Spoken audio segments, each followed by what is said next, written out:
Have you been thinking about cutting off your locks recently? Well, stay tuned because in today's video I'm going to be discussing 5 reasons lockers have been known to cut off their locks when they didn't even have to. Let's get to it. The first reason that lockers have been known to cut off their locks is because they have buildup. And I can personally relate to this one. This was my experience around my 1-year mark. You know, after trials and tribulations of getting through those 11 months and then around that 1-year mark, only to discover that I had buildup in my back row. Oh my God, when I saw that buildup, I wanted to die. I thought it was over, I thought it was a wrap for me. And in actuality, it really wasn't that big of a deal. I learned about the ACV rinse, and I learned about just how to loosen up the dirt in the center of your locks and then wash it away with the clarifying shampoo. And then I followed that up with the moisture routine. So it really wasn't that big of a deal. But if you had seen me back then, oh my God, I was panicking. So yeah, that's number 1, build up. The second reason that lockers cut off their locks is because of marriages, tangling, and matting hair.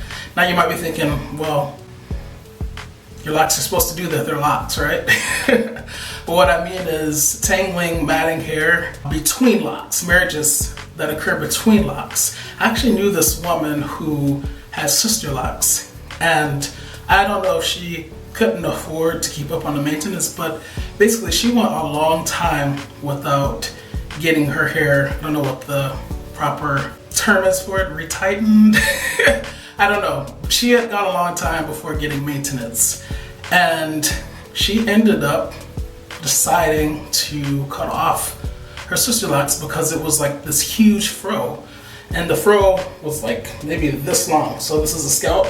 The fro, there was this much fro, that much new growth that had accumulated since her last retightening session. So trust me, it happens. And then as it relates to my own locks, there have been times when I'm preparing to do a retwist, and even though I've separated, the locks just seem to not care. They mat up. You would think I'm on a freeform journey. And yeah, it's just a lot. So in those moments, I've wanted to cut my locks, but I held strong. I paced myself and I didn't. And you can too. So if you ever see that situation, then just take your time. Know that your locks will separate. I have a video showing you how to separate your dreadlocks by using water. Check that out. It's clutch.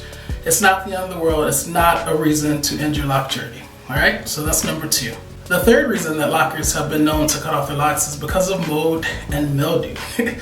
Interesting that this is coming up now because I just recently made a video on this topic as it relates to how to get rid of mold and mildew. So yeah, I've definitely seen lockers on YouTube who have mentioned that their locks have dread rot, who have said that their locks smell like mildew or just a funky smell, and who have actually, as a result, cut off their locks. But just because you have mold and mildew, that doesn't mean that you have to cut off your locks. All you have to do is soak them in vinegar mixed with water for 10 to 15 minutes and then wash them out and repeat the process until the smell goes away. And yeah, it works just fine. So if your hair ever smells like mold or mildew because you haven't allowed your locks to dry thoroughly and quickly enough, then before you grab the scissors, grab some vinegar. White distilled vinegar is best, but you can also use apple cider vinegar. And if you want to learn more about that topic, check out that video.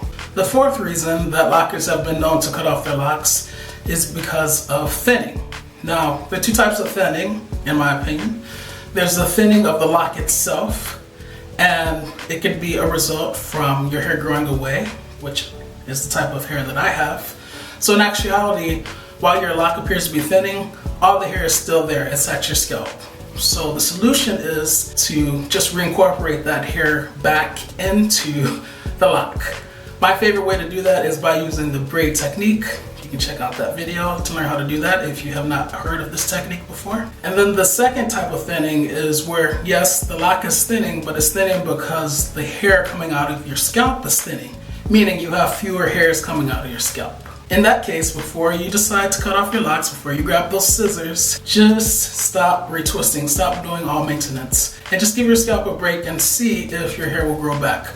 I know Yanni the lochologist, that is one of her go-tos for people who are thinning at the scalp. She tells them to stop all maintenance, and in many videos she's shown how over time that hair grows back. So it may not be necessary to cut off your locks. The fifth reason that many a locker has cut off his or her locks is because of breakage due to bleaching and or dye. So obviously when you bleach your hair, it compromises the integrity of your locks and it makes them more prone to dryness and brittleness. And yeah, they can break off, especially if you're not staying on top of your moisturizing routine. Here's the thing, you don't need to cut off your locks. I feel like a lot of people who bleach their hair, especially dudes, they don't bleach or dye their entire head of locks, right? So say you bleached from here on down, and then you start to encounter some breakage right here. Then all you really need to do is cut from that point. You don't need to get rid of your whole set of locks, right? Because from here to that point is still really healthy and you never damage that. So before you think that your entire lock journey is a wrap, it's not. Just be logical and only cut what you need to and save the rest and continue on your lock journey. Your locks may not be as long as they would have been at a certain point or at any given point thereafter, but who cares? Who's counting? You have locks. Just do the darn thing. It's your lock journey. Hopefully you guys have really understood the point of this video. It's to encourage you to remain on your lock journey. Yes, you're gonna encounter tons of issues, tons of problems, or you may not, right? There's always that person. But for most of us, you encounter at least something. And so instead of getting discouraged, I encourage you to seek out solutions. Talk to lockers who are farther along in their journey, who could probably lend you advice. Guys can always ask me for suggestions or advice if you need it. I mean, I've had these things for almost 6 years now, so I know a little something about something. But yeah, you know, no lock journey is gonna be perfect. So remember that as you encounter obstacles and continue to find ways to circumvent those obstacles, and you will be so happy that you did. I'm curious to know if any of you guys have ever cut off your locks for any of the aforementioned reasons. So drop down below in the comment section and let me know. While you're down there, also type in there 95 because it's 95 degrees today here, which is why I'm sweating. And if you have any questions or comments about anything that I mentioned in today's video, leave that down below as well. If you want to see more content like this, then hit that subscribe button. If you like this video, don't forget to like it, and I will see you in the next video. Peace.